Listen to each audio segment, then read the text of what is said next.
اللہ تعالیٰ نے اس سے پہلے گائے کا ذکر فرمایا، اور اس کے بعد اللہ تعالیٰ نے ارشاد فرمایا کہ اتنے بہترین واقعے کے بعد یہ لوگ ایمان نہیں لائے۔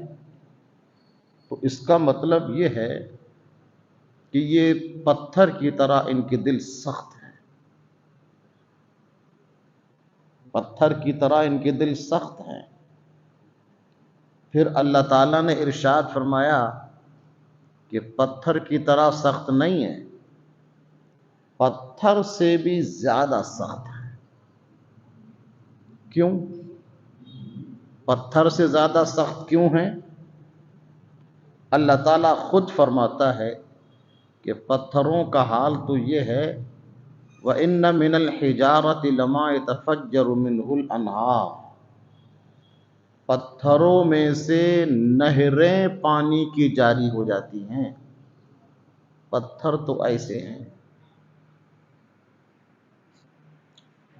وَإِنَّ مِنْهَا لَمَا يَشَّقَّقُ فَيَخْرُجُ مِنْهُ الْمَاءُ، پتھروں میں سے کچھ پتھر وہ ہیں جو پھٹ جاتے ہیں، فَيَخْرُجُ مِنْهُ الْمَاءُ، اور اس پھٹے ہوئے پتھر میں سے پانی نکل آتا ہے۔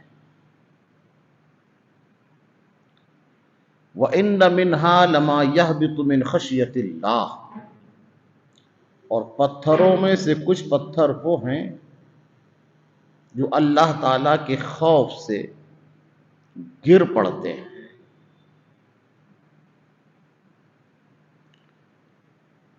آپ نے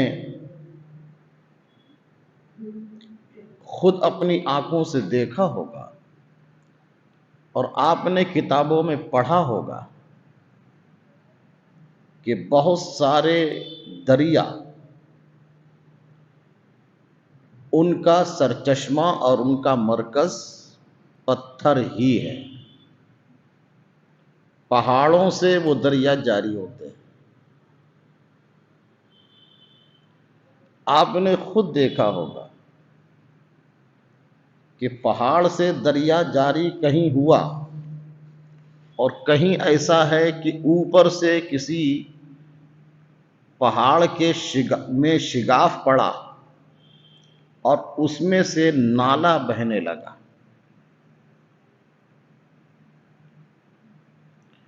اور کبھی آپ نے دیکھا ہوگا کہ پہاڑ کی چوٹی پر پتھر اور وہ اچانک گر پڑتا ہے۔ یہ مشاہدہ آپ نے اپنی آنکھوں سے کیا ہے اور دیکھا ہے۔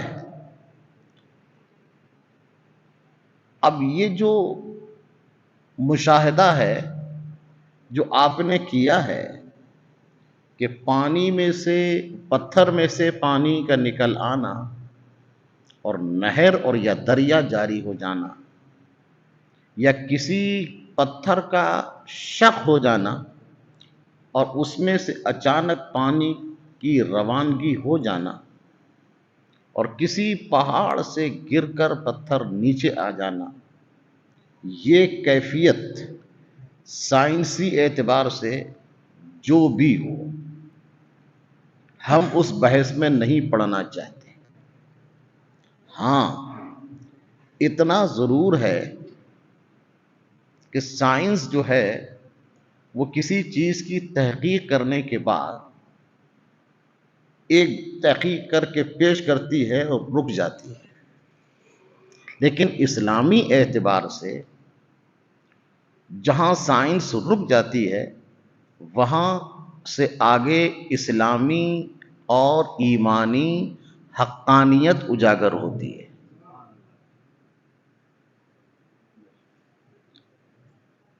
سائنسدان تو کہنے لگے کہ یہ پتھروں کی کیفیت ہے، لیکن یہ پتھروں کا مزاج ہے یا قدرتی چیز ہے، اس میں سے پانی نکل آنا۔ لیکن صوفیاء کرام ارشاد فرماتے ہیں کہ پتھر وہ ہیں کہ بعض پتھر وہ ہیں جو خوف الہی سے مسلسل روتے ہیں، اور ان کے رونے کی کیفیت ہے کہ دریا جاری ہوتے ہیں۔ اللہ۔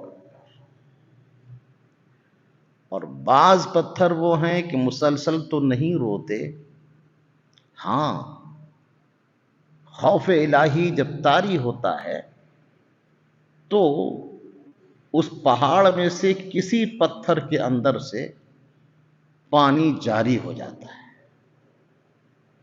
اب وہ پانی جاری ہوتا ہے یا تو بند ہو جاتا ہے یا وہ جاری رہتا ہے۔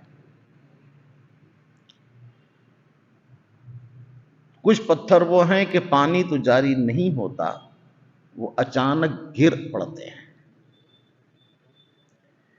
یہ پتھروں کی خوف الہی میں رونے اور لرزنے کی کیفیت ہے۔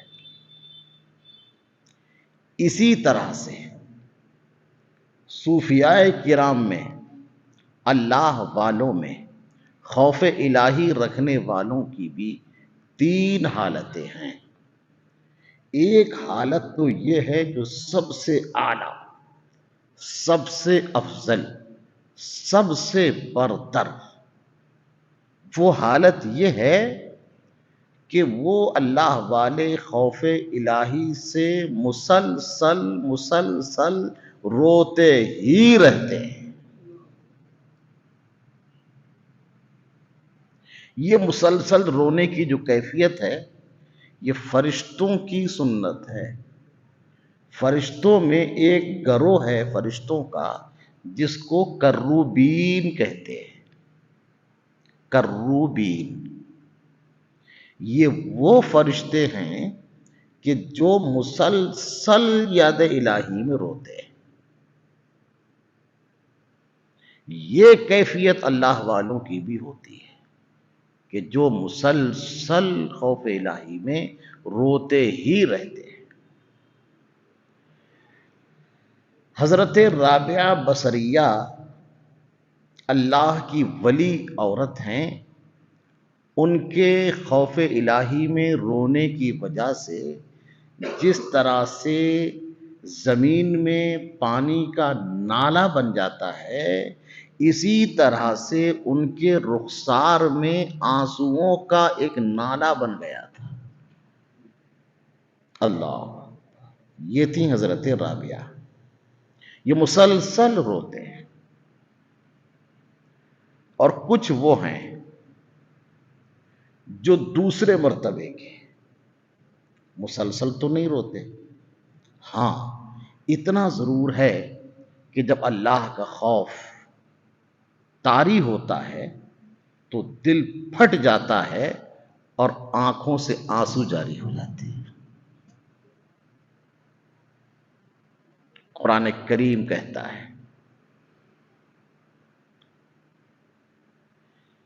قرآن کریم نے کہا اذا ذکر اللہ وجلت قلوبہم واذا تلیت علیہم آیاتہ زادتہم ایمانا وعلی ربہم یتوکلون۔ اللہ والے کچھ ایسے ہیں کہ جب قرآن کی آیتیں تلاوت کی جاتی ہیں تو دل پھٹ جاتا ہے اور آنکھوں سے آنسو جاری ہو جاتے ہیں، لرز جاتے ہیں۔ اللہ اکبر۔ قرآن کریم کی ایک دوسری آیت ہے تقشعر منہ جلودہم۔ تو تیسرا گروہ وہ ہے جو خوف الہی میں گر پڑتا ہے جو پتھر کی طرح۔ تو تیسرا گروہ وہ ہے کہ کبھی کبھی یہ کیفیت طاری ہوتی ہے کہ یہ ذکر الہی ہوا اور ان کا دل لرز گیا اور جسم کا رونگٹا کھڑا ہو گیا۔ تو یہ تیسرے قسم کے لوگ ہیں۔ تو جس طرح سے پتھروں کی یہ 3 صفتیں ہیں، اسی طرح انسانوں کی بھی یہ 3 صفتیں ہیں۔ اللہ، حضرت عائشہ صدیقہ رضی اللہ تعالی عنہا فرماتی ہیں کہ سرکار علیہ الصلاۃ والسلام نے تہجد میں ایک آیت پڑھی، اور اس آیت کو پڑھتے پڑھتے روتے روتے صبح کر دی۔ صبح کر دی۔ وہ آیت کیا تھی؟ آیت یہ ہے، ان تعذبہم فإنہم عبادک وإن تغفر لہم فإنک انت العزیز الحکیم۔ آیت یہ ہے کہ اگر تو ان کو عذاب دے تو تیرے یہ بندے ہیں، عذاب دے سکتا ہے، تجھے اختیار ہے، اور اگر تو عذاب نہ دے، معاف کر دے، تو تیرا نام ہی غفور الرحیم ہے۔ اس آیت کو پڑھتے پڑھتے آپ نے صبح کر دی اور روتے رہے۔ اعلی حضرت امام اہل سنت نے ارشاد فرمایا، اللہ، کیا جہنم اب بھی نہ سرد ہوگا؟ اللہ، کیا جہنم اب بھی نہ سرد ہوگا؟ رو رو کے مصطفیٰ نے دریا بہا دیے ہیں۔ ان کے رونے سے اور ہمارے لیے دعا کرنے سے بس ہماری نجات ہے اور ہماری بخشش ہے، وگرنہ گناہگار کا اگر حساب لگایا جائے تو اس لائق نہیں ہے کہ ہماری بخشش ہو۔ بہر صورت، اور دیکھیے، جس کا رتبہ زیادہ ہوتا ہے اتنا ہی وہ روتا ہے۔ سرکار ابد قرار صلی اللہ علیہ وآلہ وسلم کے رونے کی کیفیت آپ کے سامنے بیان کی۔ سرکار غوث اعظم، جن کو پوری دنیا پیران پیر کہتی ہے، حضرت شیخ سعدی رحمۃ اللہ تعالی علیہ فرماتے ہیں کہ میں طواف کر رہا تھا اور دوران طواف میں نے ایک بزرگ کو دیکھا جو یہ دعا کر رہے تھے، اے اللہ، تو اگر میری بخشش کر دے تو ٹھیک ہے، اور اگر میری بخشش نہ کرے تو تو مجھے قیامت میں اندھا کر کے اٹھانا۔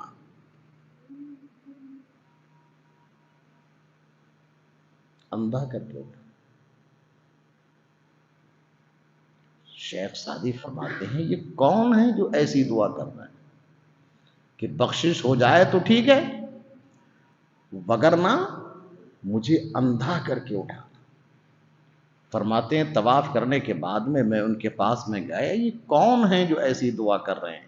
شیخ سعدی فرماتے ہیں، میں نے دیکھا تو وہ غوث اعظم عبد القادر جیلانی تھے۔ میں نے کہا کہ آپ ایسی دعا کیوں کر رہے ہیں؟ فرمایا، اگر بخشش ہو گئی تو ٹھیک ہے، اور اگر بخشش نہیں ہوئی تو میں کس طرح اپنے نبی سے آنکھیں ملا سکوں گا؟ ان کے سامنے جانے میں شرم ہوگی، اس لیے میں چاہتا ہوں کہ ان سے آنکھیں نہ ملا سکوں، اندھا ہو جاؤں اگر میری بخشش نہ ہو۔ یہ کون بول رہے ہیں؟ وہ بول رہے ہیں جن کے صدقے میں ہماری بخشش ہے۔ تو جن کے صدقے میں ہماری بخشش ہے وہ بول رہے ہیں، رو رہے ہیں۔ اس کا مطلب کیا ہوا کہ ایمان کی جتنی اعلیٰ منزل ہوتی ہے اتنا ہی اس کی کیفیت رونے کی طاری ہو جاتی ہے۔ اب آپ کو مولانا روم رحمۃ اللہ تعالی علیہ، جو خود بزرگ ہیں، ان کا فرمان سنائیں۔ ہر کجا آب رواں غنچہ بود، ہر کجا اشک رواں رحمت شود، چون خدا خواہد کے ماں یاری کند، قلب مارا جانب زاری کند۔ اللہ اکبر۔ آپ کو میں بتاؤں، مجھے یاد آیا میرے ایک ساتھی تھے، انتقال ہو گیا، ان کی یہ کیفیت تھی، مولانا روم کے اشعار پڑھتے پڑھتے ساری رات چھت پر ٹہلتے رہتے اور روتے رہتے۔ اللہ، ساری رات، اور اسی انداز میں پڑھتے، ہر کو جا بے رواں غنچہ بود، ہر کو جا اشک رواں رحمت شود۔ جب خدا کسی سے محبت کرتا ہے، تم کو یہ معلوم کرنا ہو کہ خدا کس سے محبت کرتا ہے، تو اگر کوئی زیادہ خوف الہی میں روتا ہے تو سمجھ لو کہ اللہ تعالیٰ اس سے محبت کرتا ہے۔ اللہ، اور فرماتے ہیں دیکھو، جہاں زمین پر آسمان سے پانی گرتا ہے وہاں پر پھول اور پھل آ جاتے ہیں، اور جہاں خوف الہی سے آنکھوں سے آنسو رواں ہوتے ہیں وہاں ایمان اور عرفان اور ولایت کے پھول آ جاتے ہیں۔ اللہ تعالیٰ کاش ہم کو بھی یہ دولت عظمیٰ نصیب فرمائے۔ تو قرآن کریم کی آیت ہے کہ اتنے واقعات سننے کے بعد، اتنی مثالیں سننے کے بعد، گائے کا تذکرہ سننے کے بعد پھر بھی تم ایمان نہیں لاتے، اس کا مطلب یہ ہے کہ تمہارے دل پتھر ہو گئے۔ اور قرآن کہتا ہے نہیں نہیں، ہم پتھروں کی طرح کیوں کہیں، پتھر تو خوف الہی میں روتا ہے، تمہارے دل تو پتھر سے بھی سخت ہو گئے۔ اللہ، وَمَا اللَّهُ بِغَافِلٍ عَمَّا تَعْمَلُونَ، اللہ تعالیٰ تمہارے اعمال سے غافل نہیں ہے۔ اب آج کی تفسیر کی آیت کریمہ، اَفَتَطْمَعُونَ أَن يُؤْمِنُوا لَكُمْ، کیا تم امید رکھتے ہو کہ اس کے باوجود بھی وہ ایمان لے آئیں گے تمہاری طرح؟ جب اتنے دل سخت ہیں تو پھر ایمان کیسے لائیں گے؟ وَقَدْ كَانَ فَرِيقٌ مِّنْهُمْ يَسْمَعُونَ كَلَامَ اللَّهِ، ایک گروہ ان میں سے وہ ہے جو اللہ کے کلام کو سنتے ہیں اور معلوم کر لیتے ہیں یہ اللہ کا کلام ہے، مگر سننے کے بعد میں جب یہ سمجھتے ہیں کہ یہ کلام ہم نے اگر دوسروں کو بتایا تو ہماری سرداری چلی جائے گی، ہماری حکومت چلی جائے گی اگر ہم نے بتایا، اس لیے وہ چھپاتے ہیں، وہ چھپاتے ہیں، وہ کلام کو جو صحیح کلام ہے وہ سناتے نہیں، وہ چھپاتے ہیں، اور جب چھپاتے ہیں یا بدل دیتے ہیں تو پھر ایسی صورت میں ان کی ایمان لانے کی کیا امید ہے؟ کہ اے مسلمانوں، کیا تم نے یہ سمجھ رکھا ہے کہ یہودی تمہارا یقین لائیں گے؟ ان میں کا ایک گروہ تو وہ ہے کہ اللہ کا کلام سنے، پھر سمجھنے کے بعد میں اسے بدل دے، حالانکہ وہ اس کو اچھی طرح جانتے ہیں۔ تو یہ تو اس آیت کریمہ کا ترجمہ ہوا۔ اور یہ آیت کریمہ کیوں آئی؟ اس لیے کہ اتنے واقعات سننے کے بعد اور پتھر کی طرح جب سخت ہو گئے تو اب ایمان لانے کی امید نہیں ہے۔ کیوں؟ اس لیے کہ وہ سننے اور سمجھنے کے باوجود بھی حق کو چھپاتے ہیں، اور چھپاتے کیوں ہیں؟ کہ اقتدار نہ چلا جائے۔ مدینہ منورہ میں سرکار علیہ الصلوۃ والسلام کے تشریف لانے سے پہلے ایک گروہ تھا جو تھا عبداللہ ابن ابی ابن سلول، جو مدینے کا سردار تھا۔ کیا تھا؟ مدینے کا سردار۔ سرکار علیہ الصلوۃ والسلام جب مدینے تشریف لائے تو جوق در جوق مسلمان لوگ ہونے لگے، اور اس کو اپنی سرداری کا خوف ہو گیا کہ اب میری سرداری چلی جائے گی، اس لیے یہ منافق بن گیا، اوپر سے مسلمان اندر سے کافر۔ جی، تو یہ منافق بن گیا۔ تو یہ کیوں کیا انہوں نے؟ یہ اس لیے کیا کہ سرداری کہیں نہ چلی جائے۔ یہودیوں نے توریت شریف میں سرکار علیہ الصلوۃ والسلام کی جو نعت پاک تھی کہ اتنے خوبصورت ہوں گے، ایسے بال ہوں گے، ایسے حال، ایسے یہ حال ہوگا، یہ سب انہوں نے چھپا دیا اور اپنی طرف سے بدل دیا۔ ٹھیک ہے، اب آپ غور کریں کہ کرسی نہ چلی جائے، اقتدار کہیں ہاتھ سے نہ چلا جائے، اس لیے آپ مجھے بتاؤ تو کہ حرم اور امام کعبہ اور امام مدینہ کو اگر خطبہ لکھ کر دیا جائے کہ تم کو یہی خطبہ دینا ہے، دوسرا نہیں دے سکتے، یہی دیکھ کے پڑھنا ہے، آخر کیوں بھائی؟ دنیا میں کسی بھی چھوٹے سے چھوٹے قریے کا امام اپنی نماز میں، قرات میں، خطبے میں پورے قرآن سے کوئی آیت پڑھے؟ پورا قرآن حق ہے یا نہیں؟ جب پورا قرآن حق ہے تو اس کو اختیار ہے کہ آپ پورے قرآن میں سے جو چاہیں پڑھیں۔ فَقْرَؤُوا مَا تَيَسَّرَ مِنَ الْقُرْآنِ، اے مسلمانوں، جو تم کو آسان لگے قرآن میں سے وہ پڑھو، جس میں تمہیں لطف آئے وہ پڑھو۔ تو پورے قرآن میں سے تم جو چاہے پڑھو، پورا قرآن حق ہے۔ تو جب پورا قرآن حق ہے اور جو چاہے پڑھو، تو امام کعبہ جیسے آدمی کو مجبور کر دینا کہ تمہیں یہی بولنا ہے، اس کے آگے نہیں بولنا ہے، یعنی یہودیوں والی آیتیں نہیں پڑھنا ہے، نصرانہ والی آیتیں نہیں پڑھنا ہے، کہ یہودی ناراض ہو جائیں گے تو امریکہ ناراض ہو جائے گا اور وہ ہمارا آقا ہے۔ کیونکہ اقتدار نہ چلا جائے، حکومت نہ چلی جائے، یہ ڈر ہے۔ آج کی تفسیر آپ ذہن میں رکھیں کہ اسی طرح سے یہودیوں کو ڈر تھا کہ سرکار پر ایمان نہیں لائے، اس لیے نہیں لائے کہ کہیں اقتدار نہ چلا جائے۔ حالانکہ اقتدار جاتا نہیں ہے، بلکہ نبی کی غلامی میں تو اقتدار آتا ہے۔